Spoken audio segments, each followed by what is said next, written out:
Welcome to VYPE TV Playoff Edition, probably maybe final edition, David, as we reach the state championship games this weekend at Jerry World. And let's go back and talk a little bit. We had an exciting weekend last weekend to get to this point. So let's, the matchup everybody wanted to see all year long, Allen DeSoto, they finally got to see it in Mesquite on Saturday. What were your thoughts about that game? Well, obviously, a great game, and we talked a little bit last week about how some semifinal games kind of get lost.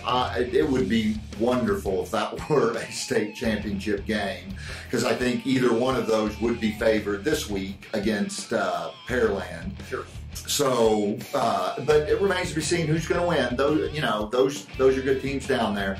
But obviously, just a great game between Allen and DeSoto.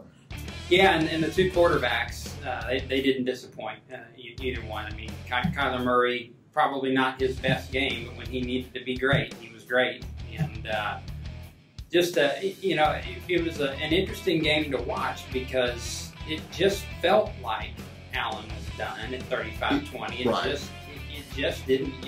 Some games you can feel like, well, they're down, but right. They've got to come back left. I tell you what, it didn't feel that way. It didn't have that vibe to it. Those kids, they fought and they believed. They got a break at the end. They took advantage. They fought, and I think that's probably a big difference between people who have either been around games long enough, and particularly played the game. Allen fans, some were leaving, and I've been in football games and basketball games where you're behind 35-0 in football, or you're behind 60-20 in basketball at halftime. And I promise you, you're sitting there going, well, they just got hot in the first half. We can get hot in the second half. Right. We can just do the same thing to them. You are not thinking, oh, well, let's just go play out the string. That never enters your mind. So, and I think some people look at it the other way. You are taught the next play. All that cliche stuff is just get that next first down. Just get that next first down, and then all of a sudden you got a touchdown, and just see what happens. And that's really what happened with Allen. And then they have players, and to make the kind of plays they did against a team like DeSoto, because DeSoto has crushed some really good football teams. No they are a good football team. They didn't forget how to play in the quarter. They didn't play very well, but that was all Allen. Well, and I don't know that we're sitting here talking about Allen advancing to the state championship game if Murray doesn't hit Guyton on that 68-yarder. I think that took them from that flat line to, hey, maybe we do have something here, because their defense came out the next possession and just dominated. And it was a great game. It was the game we all wanted to see. And now Allen advances to play Pearland, who had a great game of their own. They beat San Antonio Madison in the last minute and a half, a 97-yard kickoff return. So, like you said, you never know in a championship game. My thought would be that, again, there's Allen good and there's everybody else good. And so I think going into it, my thought would be Allen wins this. But again, you never know. Pearland's there for a reason. Pearland's there for a reason, and like we've talked, they came up with Dustin Garrison, a running back who is actually a great running back at West Virginia. He's gotten hurt, but they played a really good Trinity team. I mean, Trinity was good this year, but kind of overachieved. The Trinity team they beat was a powerhouse. So they know how to play football in Pearland, and so maybe there's a couple scouting reports on Allen out there, and people are going, well, do this, don't let them do that. That's going to keep that game closer, which is what happened. I mean, they have, 6 or 7 pretty high-powered scouting reports to look at of what people have been doing against Allen to go, let's do this part of it, let's do that part of it, and that's a bigger factor in that state final. I'll still pick Allen, though. Yeah, I will, too, and I think this really applies to all the games, and I think you'll agree with me on this.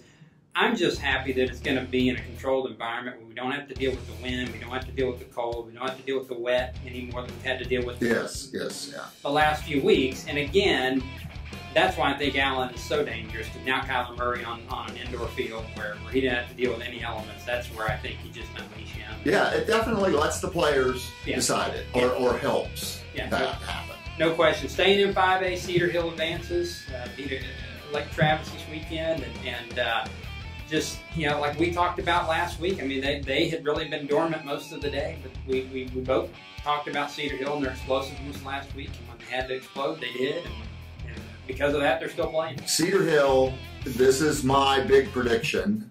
Cedar Hill is going to beat Katy. Katy was really good last year, but they lost three of their best players. They lost their running back, but Kyle Folks was a cornerback covering those Cedar Hill receivers. He was the fastest football player I've seen in the state. He was track fast, but as a football player, and so they had him last year, and I had Matt Diamond, who went to Oklahoma, and it was a huge factor. Player by player, Cedar Hill was better.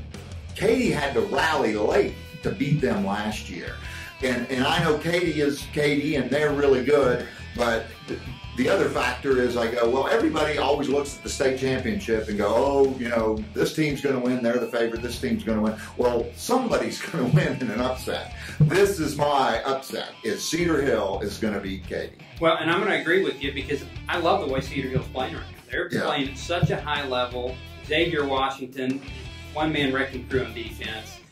They're so explosive on offense. They can run the football. Lodge is playing better than any receiver in the state right now. And they've got a quarterback who's gotten better and better and better and playing at a really high level. So I'm with you. I think they do beat Katy. And, the fun part for both of these 5A championship games is all four of these teams, their expectations going into the seasons are, we're going to be in the state championship game in a minute. That's just life for them. And so you've got two games where all four teams feel that way going into it. So we should really be in for a treat with both these games. Yeah, and my other prediction is at the end of the Allen Pearland game, before the start of the Katy Cedar Hill game, we will have 50,000 people in that stadium. I don't know if one of the games will do it, but they'll when the one's still there and the early start arriving, there's going to be over 50,000 people in that AT&T Stadium. Yeah, I think you're exactly right.